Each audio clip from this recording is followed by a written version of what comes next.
Hey, Wallet Hubbers, Matt Charles here, and today we're going to be talking about how car insurance works for passengers after a car accident. How your injuries will be covered depends on a few factors, including your state's laws, who is at fault, and what type of insurance the driver carries. You typically have three options for filing an insurance claim when you're a passenger in an accident. Your first option is to file a claim with your driver's insurance company. If they have personal injury protection or medical payments coverage, then their policy will pay for your medical bills, regardless of who is at fault for the wreck.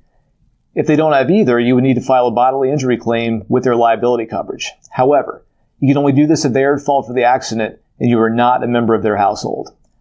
When another driver is at fault, you can file a claim with their bodily injury liability insurance. However, there are a few issues that can arise with this option. Liability policies have an established payment limit, and if your medical bills exceed that amount, then you'll have to cover your remaining expenses yourself. Liability insurance can also be tricky if fault isn't immediately clear after the accident, which means you could be stuck waiting a long time for compensation. Finally, you can file a claim with your own insurance. If you have it, you can have car insurance policy with personal injury protection or MedPay. It'll apply even if you're a passenger. You could also use your personal health insurance to cover your costs, especially if you're waiting for a settlement from someone else's car insurance company. Filing a claim with your own car insurance is usually the quickest and easiest way to receive payment.